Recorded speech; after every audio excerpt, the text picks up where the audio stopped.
Hello, everyone. Thank you for joining me today. I am really excited to bring onto the stage a very person that I love very dearly. She's wonderful. Her name is Pavla, and she is from the Czech Republic. Hello, Pavla. Hello, Vida. Nice to see you. Welcome. It's nice to see you as well. I'm really always enjoy our conversations that we have together. And so I wanted to invite you today because you always have so many wonderful things to say. And I find so many ahas when you share your experiences. And this week has been a big week because you have just finished level 5 of Mastering Alchemy. So congratulations. And for people that don't know, there's 5 levels of Mastering Alchemy, level 1 and all the way up to level 5. And it is quite the journey. So Pavla, can you tell me a little bit about your journey, or how do you feel? You've just finished. So what does it feel like? Absolutely amazing. My whole life changed. And yes, I have nothing to say because I always felt like this way. So, but it's great. It's great. It's the best thing I decided to do. Do you have a tool that you like to use in a certain way and play?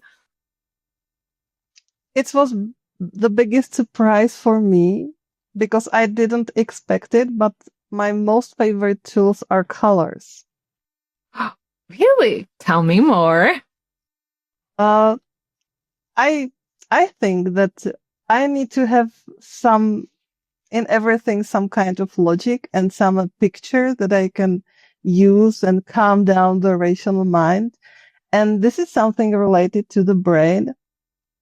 Because what I believe, and I have it from Joe Dispenza, is that we have some pathways in the brain when we bump there unconsciously. And more complex image you have, the quieter the brain is, and you feel better. So this my rational mind background, and my most favorite tool is if you imagine a fog.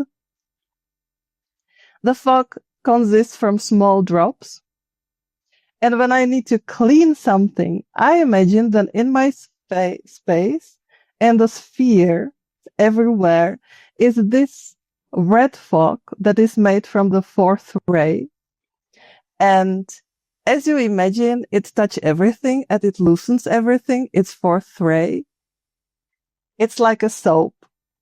And together, there's also the other drops, and they are blue, and it's 8th ray. And what the 4th ray loosens up, this blue drops cleans it at its 8th ray. So I call it car wash. I start to use it because I travel by public transport a lot, and I felt irritation from people. I really didn't like to be there, and I didn't felt good. And I start to use this. So when I was traveling, I imagined that I'm in this brilliant. It's so wonderful.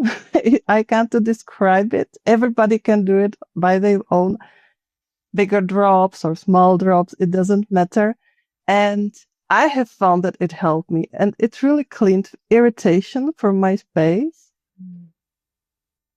So months ago or something like this, my parents took something old from me, and I wasn't angry at my part want to be angry, but the second one knew that it's leaving. And I used this. It took me 3 or 4 days. And now I don't know what it was.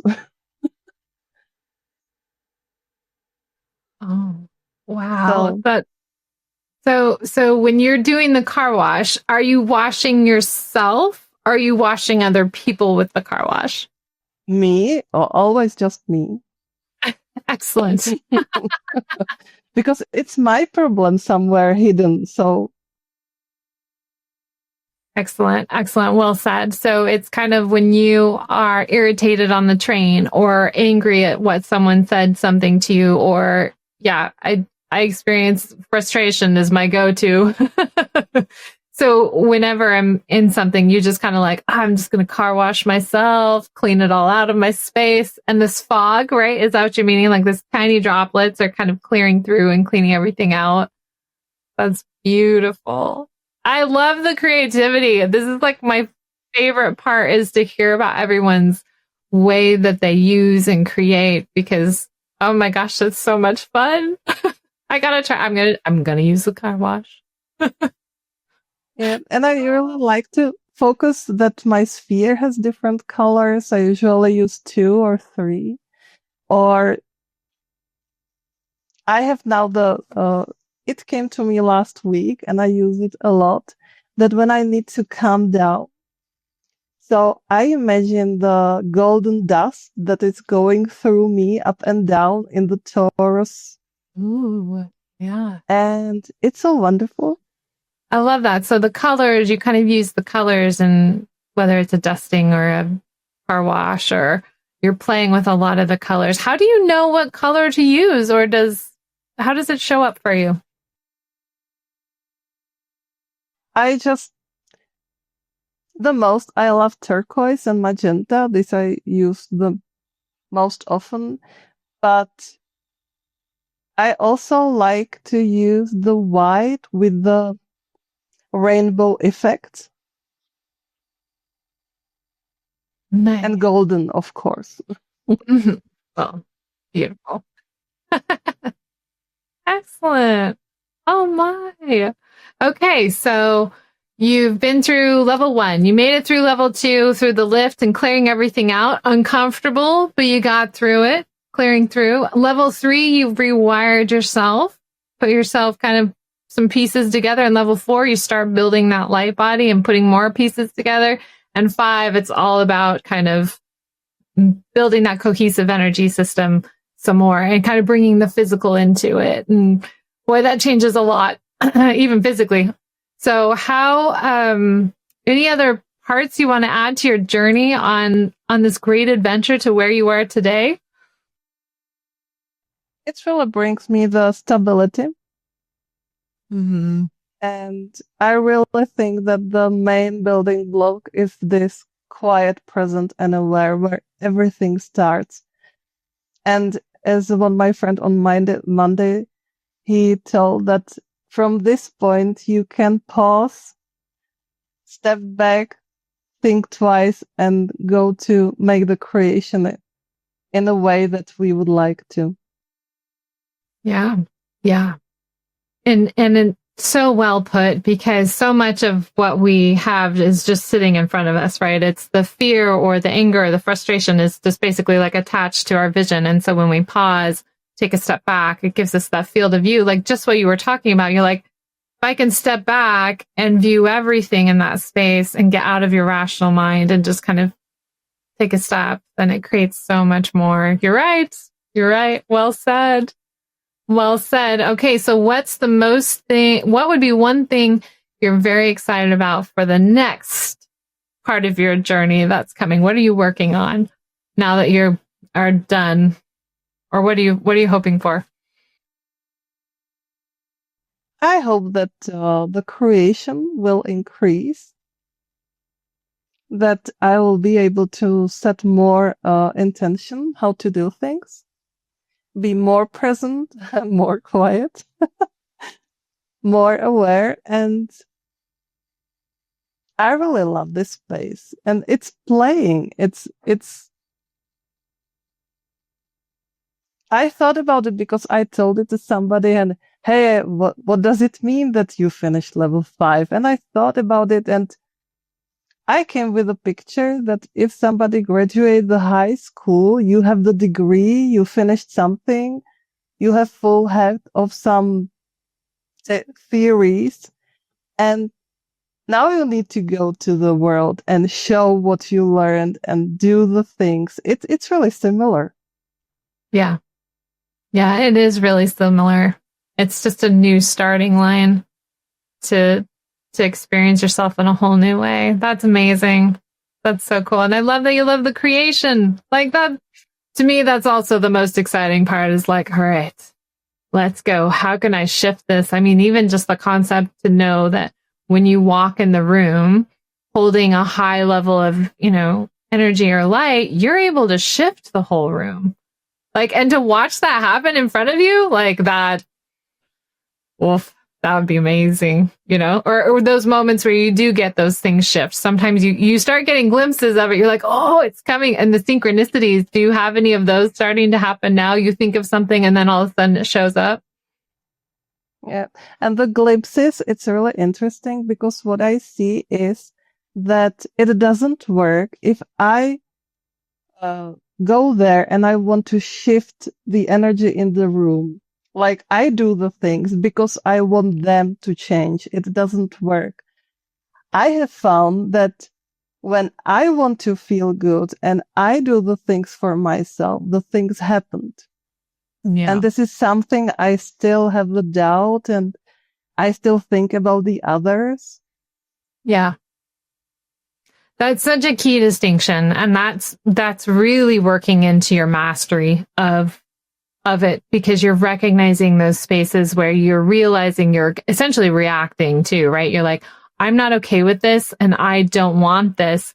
So that creates that kind of push energy versus I can allow and choose. And then that's when the freedom appears and that's when the room shifts. So brilliant distinction between the two, because that is very, very subtle. And it doesn't always seem obvious because we've operated so much the opposite way in our lives. Like you have to push to get what you want. You have to say what it is to get what you want. The idea that you can just be and hold yourself in such a great space and everybody else is going to be, shift. Like that's a wild concept because you have to, again, change into this is how I show up and how I present. And this is how I want to be and engage with. And then things shift. So brilliant as always on that distinction. So, and it is something we all work towards as we find the buttons or the spots in our fields. So I have one experience that's something profound for me because I was with a person and the person wasn't in an okay space, and it's year or two back. I don't know. It's long time, and I didn't feel it well. So I imagined hundreds of roses because one was too little. So I barely come to see this person through my roses. And what I do the whole day, I really was focused. So I'm okay. And when we finished and I went home, oh my God, I really didn't listen. I was there just to survive it and to think about, so I hold some level of feeling good. And it was so amazing for me that after a few days, I received a message that it was the best day for this person because she starts to felt good. And so it was something that I start to think, as Jim said, that if you have the certain level of light or whatever it is, the other needs to go to say hello to you on your level. And it was something that changed my perspective. Yeah, that is a huge shift and interesting because when you're managing you, right, and you're not in anger or in whatever it is they're pushing towards you, they're not going to be amplifying their energy, right? That's where they're holding. You're like, yep, nope, your anger stays on that side. On the other side of this massive rose curtain field that's super thick. Exactly. And so that way there's no amplification, there's no charge, there's no extra, and then they can feel a softness, even if they're not necessarily responding to it, which I think is a really great point, because that's when you talked about this a little bit in the beginning. Sometimes there's like a 10-minute lag, you said, in order for things to shift into kindness or, because it does take time, and whether they realize it or not, there is a shift happening. And they're not getting back more anger and amplifying them. So shifts do take time. And that's a brilliant example. Oh, I love that. I love your big, massive wall of roses. Can can barely see them through the roses. Ah, where are you? There's a bunch of roses in front of you. That's funny. I like thinking about that. I'm just gonna have to throw up walls of I can't see you. I've got too many colored roses. I'll move some roses out. That's really brilliant. Getting back into that self-centered kind of self-centered self space on what do I want. Brilliant. Well, Pavla, this has been amazing. As always, I enjoy talking to you so much. You always have so many beautiful insights. Thank you so much for sharing your Mastering Alchemy journey with me. I really appreciate it. And I appreciate you. I appreciate you. And the whole Mastering Alchemy, it's my something like home space. It does. No rules, no boundaries. It's that beautiful sky blue, and it's really just being yourself, right? Permission to be you.